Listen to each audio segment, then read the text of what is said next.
I'm Ashton Addison from EventChain for Investment Pitch Media and FinTech News Network. And today on Blockchain Interviews, we have Grant Lawrence, the chapter president in BC of the Valhalla Angels. Hey Grant, welcome to the show. Thank you so much for taking the time to be here, and it's a pleasure to have you today. Thank you, Ashton. Good to be here. Thanks for having us. You're very welcome. If you could please start by giving a little bit of background on the Valhalla Angels group and your experience with angel investing so far. Certainly. So the Valhalla Angels group started in Alberta in 2003. So we've got now 4 chapters across the 2 Western provinces. We're the most active angel group in Western Canada with about 140 investors across those 4 chapters. And I started to help manage the BC groups 3 years ago. And so my journey as an angel has been about 4 years long right now, making investments, assisting the startup founders with how to improve their pitch and look at their market space and so forth. That's great. And I guess the key question is, why should people become an angel investor, and why did you become an angel investor? Certainly. So I'll start off with my own journey. I've always been in the tech side, and I was seeing that there's a lot of new startups coming out, but they didn't have some of the experience necessary to accelerate, to grow. And so I've been lucky enough to have a pretty good career, and I thought this is a way to give back. Of course, I also like the ability to live vicariously through those startups, so I don't have to do all the work. I could just do some advice and watch them work hard and come up with really cool innovations. We just see so many cool innovations with the number of people that approach us to get in front of us. And then, of course, there's the returns. So taking a portfolio approach to the investment.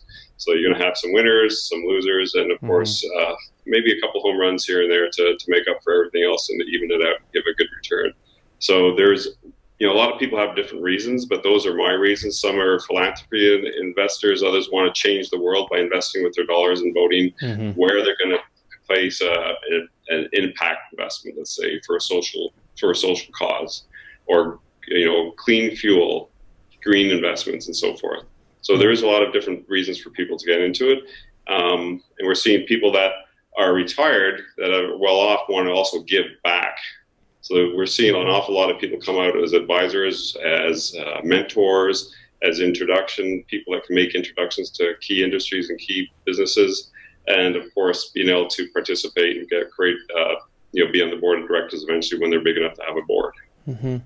That's a great answer, Grant. And I know some people would think, the first thing you would say is, investing is for the return. But there's just so much extra value in there, especially when the average age of entrepreneurs is getting lower with technology. And a lot of these are just coming out of their teenage years, or they're very young entrepreneurs. And to be able to act as a smart investor, or an investor that has a lot of insight, as you've had experience in the industry, I'm sure there's a lot of value in that for both the angel and for the entrepreneur. Would you agree? Yeah, I would. I would say the upcoming entrepreneurs, there's folks that love to solve the problem, and then there's folks that they're in love with their product and it's trying to help them. Okay, your product may have a fit, but let's make sure it's really the problem that's going to be solved. So the ones that are in love with solving a problem have a much easier time of going, okay, that my baby's not really beautiful today. I have to go and change it because the problem's over here. It's not the problem I thought it was solving. So adapting, and the common term, the pivot. So you're right on there. That's great. Now, how much money should an angel investor have lying around before they decide that they want to become an angel investor and start throwing it in investments? I would say that the first question is to ask, are you an accredited investor? So a lot of people don't realize that they already have reached that threshold, which is defined in Canada by the federal government, saying, hey, if you've got so much in assets, or you've earned so much over the past couple of years, there's a number of different definitions that you can qualify as a accredited investor. And then the next question to ask yourself is, how much of this money am I willing to put into this risky asset class? It's 10%, is it 15%, is it 20%? Knowing that it's going to be a long time before I see something back, and I may not see anything back, right? So you could be waiting 5, 7, 10 years to see some of that cash flow come back that you put into these startups and put your trust in these startups. Definitely. So the dollar figure, it's up to you as a portfolio. And would you say that Well, angel investors are usually investing their own money, but they tend to be investing really early on, and that's much higher risk as opposed to investing at a later stage. Is there a tendency for angels to just want to take on this high risk? Is it for higher returns, or maybe it's just they have, there's more access to early stage deals because venture capitalists aren't really ready to invest in those deals at the time, and angels need to step up and take that risk? Yeah, correct. There's a big gap between your first funding, which is going to be yourself, max out your credit cards, your friends, your family, and then there's a big gap until you get to the venture capitalists, or you're bankable, or you're able to get funding from your revenue source, because there's a lot of that happening now where you can go and take loans against your revenue. And then so that gap is where the angels come in. And depending on the angel, they should have, not all of them do, a thesis. What do I like to invest in? So it could be an industry, it could be a geographical location, and also could be, when do I want to invest? What stage of the company do I want to invest in? Am I going to invest in the ideation stage where they're just thinking about the ideas? It's a thought exercise, they've started to paper it. Or is it going to be when there's traction? So the product's almost out. They may be in pilot with some marquee accounts, or they have 50,000 downloads, but they haven't monetized it at all yet. So there is no revenue, but they're getting followers and users. So you have to determine what part of the risk scale you're ready to invest in. And also, are you ready to invest the second time when the founders come back for the next round of money, so that you can continue to grow with them. So you may invest when it's at X valuation, and then when they come back for the next round of money, they're at 3X. So do you want to invest again? So you now start to grow with that investment. Very true. And I guess every angel is going to have their threshold on how early they want to invest, but at the end of the day, they're likely looking for an exit. Now, what does an exit look like for angels? Well, the exits can vary, obviously. The average length of time is going to be somewhere between 5 and 10 years, where you're going to have your money tied up with the founders and the company growing. So in Canada, we do ask that question through one of our founders' base camps that we have. What do you think the average exit size is in Canada? Because when they come and pitch to you and say, and here's how we're going to exit, and here's the valuation we're going to exit at. Well, the average exit size in Canada is about $30 million. So let's say it's just a combination of IPO or acquisition for the moment. So when they see, the Canadians see these huge exits, hey, it's $100 million, it's $200 million. Though that's not the reality for most companies. Yeah. So that $30 million could be a merger acquisition type of play, or an IPO. And those are the most two common ones. There's also structured exits. There's selling off some of your IP. It could be a joint venture where you can get your money out. The venture capitalists could come in and say, hey, I want to buy out all the previous investors and run with this. So there is a number of different ways to get your money out. Yeah, that's great that you mentioned the investment horizon was my next question, and you sort of hit the nail on the head there with 5 to 10 years. I'm guessing that's the average, but some trained entrepreneurs like to say, hey, we are looking for a quick exit. In your opinion, what do you think about quick exits, or people that are just looking to get they do have the shareholders' best interest in mind, but they're looking for an exit strategy really quickly? What do you think about that? When we see that, and we see so many, that when somebody says a quick exit, we tend to not believe it. Well, in some ways, some people do math and say, well, I'm going to double it, and that's the minimum, or I'm going to add 5 years to it. So, because we know that even though they're drawing this nice graph going up to the right for revenue, we know that it's really, more sporadic, and we're in the lifeboat with them, right? We're there on the journey for the next 5, 7 years together. And so we don't think it's really going to be 2 years out, 3 years out. Those are the very rare occasions. Yeah, that's great insight. Now, another question I have is some of these hot industries, at least in Canada here, like cannabis, blockchain, and mining, often build companies up for a public play, and that's their exit strategy is going public. Do you put those in a different kind of category where like they're sort of built for the market, or do you consider a merger and acquisition, or like a joint venture and an IPO potentially just sort of in the same, whichever exit strategy is appropriate for the company is the one that they're going to take? Yeah, at that point, if they come to us, we don't see a lot that say we're going to go and do a reverse takeover and Take the shell company of somebody that's already listed on the stock exchange. That's typically a further discussion. We're seeing them at an earlier stage, Yeah. and we're typically helping to get some revenue, some traction, product market fit, make sure that they're going in the right way, that they've hired the right people. Because very often we're seeing product related people, they may not like to do HR or sales. So sales is a weak spot in a lot of startups. So that discussion about what the exit is, even though they have an exit strategy slide, we all know that there's some challenges there, and it may come out to what you've just stated. It's something to do go in public or reverse takeover, but very often that's a future discussion.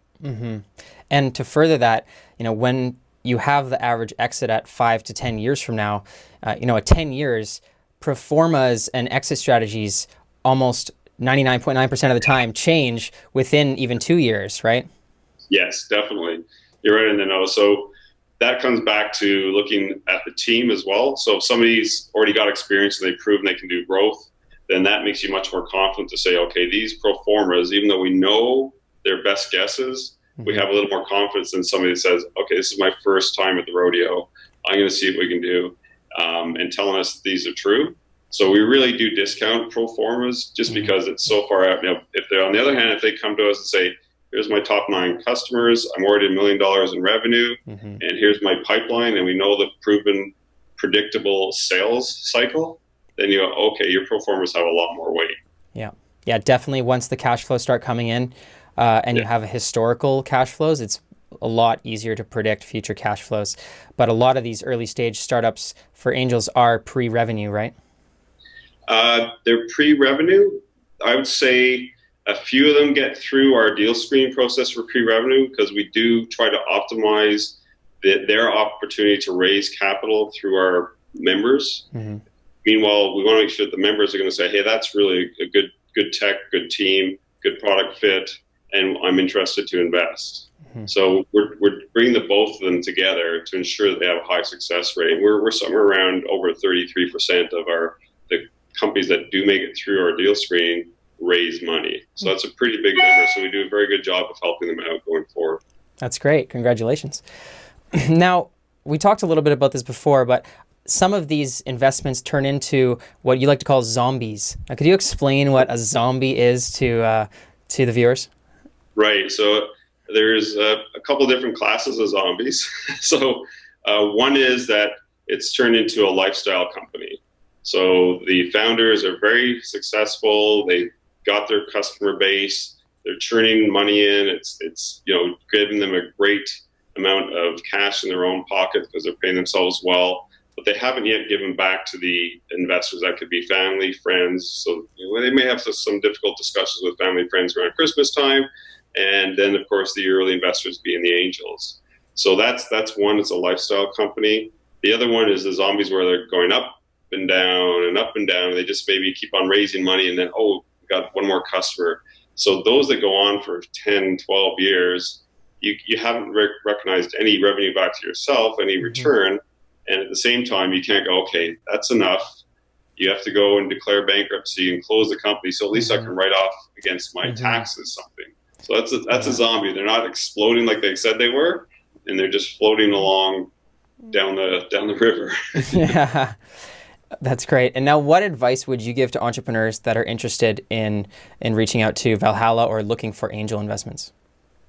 I would say go and attend an angel investment forum. So at Valhalla, we put aside a couple seats for each forum for guest entrepreneurs. So they can actually see what the process is, what the questions are that come from the angels, and they can also then change their pitch deck to recognize that. We do have a recommended pitch content. We don't make it a template because everybody's got their own style and uniqueness to presenting, so we want them to be different. But we also make sure that here's the items that you need to cover off, and here's the recommended amount of time on these items. So you don't get, I'm going to spend 3 minutes on product, and that means I didn't get to talk about the return to the investor in the deal, right? You chewed up time too much in one spot. The other suggestion I would do is look for mentors. Like there's so many people out there that are willing to give advice. If you look on LinkedIn and say, hey, get a warm introduction, and then ask for some advice from them, people are willing to help out. And a little plug for our Founders Base Camp that we run. We've had about 1,200 founders through it so far. It has a net promoter score of 98. That one's a very good one to help you live in the shoes of an investor for a weekend and modify your pitch and also come up with a capital funding plan. So some pretty powerful outcomes of that, Founders Base Camp. That's great. And if entrepreneurs or angels are looking to learn more about Valhalla and get involved, what is the best way to do so? Just go to the web, of course, and look up valhallaangels.com. And there's 4 or 5 tabs in there. There's some resource tabs. There's for founders tab. There's for entrepreneurs tab. There's an events tab. And you can find all sorts of information there. And you'll find all of us on there as well. So you can reach out to us as well individually if you wish. That's great. I'll leave that link in the description box below. That's all the time that we have for this interview, Grant. But thank you so much for taking the time. It's really been a pleasure speaking to you and learning about Valhalla. Let's follow up in the near future. Yes. Thank you, Ashton. That was great. Good questions.